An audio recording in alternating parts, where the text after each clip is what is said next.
Hello. I created an aerodynamical mount for watches onto bicycle top tubes, which I would like to present to you in this video. My original problem was that I have a polar heart rate monitor watch, which I wanted to mount on my new cyclocross bicycle back in 2023, so that I could monitor my heart rate, pedal power, speed and so on.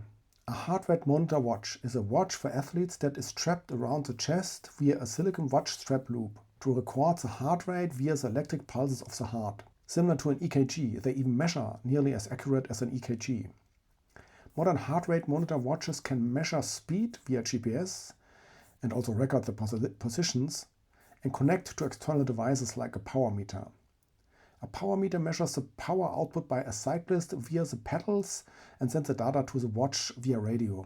The traditional way of mounting a watch to the bicycle is to wrap it around the handlebar. However, I own a modern aerodynamic shaped handlebar or cockpit, which purpose is to reduce air resistance. Mounting a watch around it would contradict the purpose of such a handlebar, since the watch would disturb the airflow around the handlebar and so increase the air resistance again. So where to put the watch?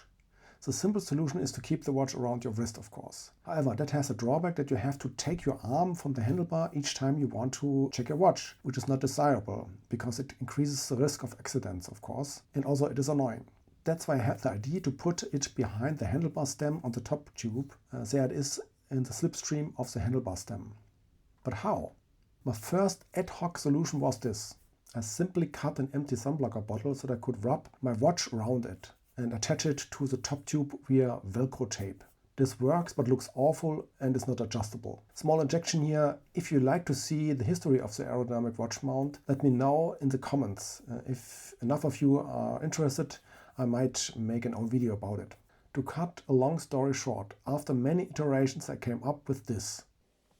Okay, here's my watch. I have to put it off first. Then put it onto the clamp. Direction or orientation doesn't matter. You have to put that silicone watch strap loop behind these knobs there, so they fall into the knobs. It's easier to use then.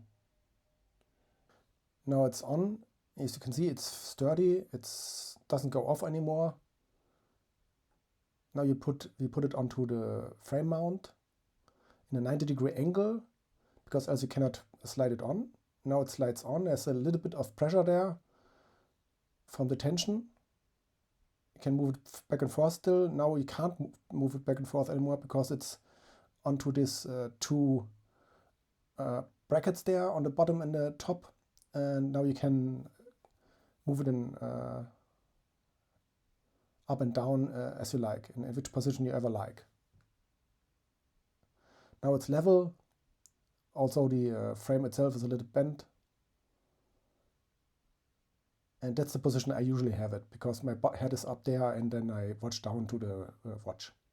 It was created via 3D printing using PLA. PLA is the most simple material one can use in 3D printing.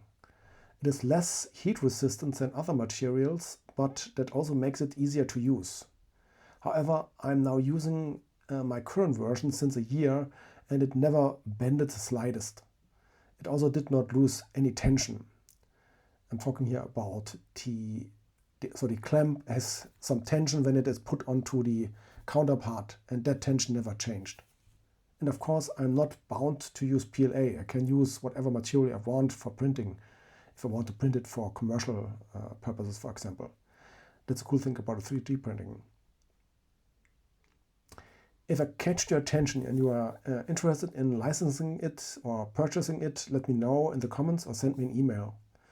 If I get enough interest, I might sell it, or if you make me a good offer, I might license it to you. The email is in the description of the video. Just to make this clear, I'm not willing to give my 3D model files away for free.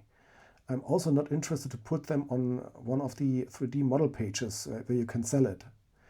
The reason is that I heard too many bad things about these pages, that people simply steal your models and then sell it somewhere else. Okay folks, that's it. Thanks for watching the video. I hope you liked it and we see each other in the comments. So long.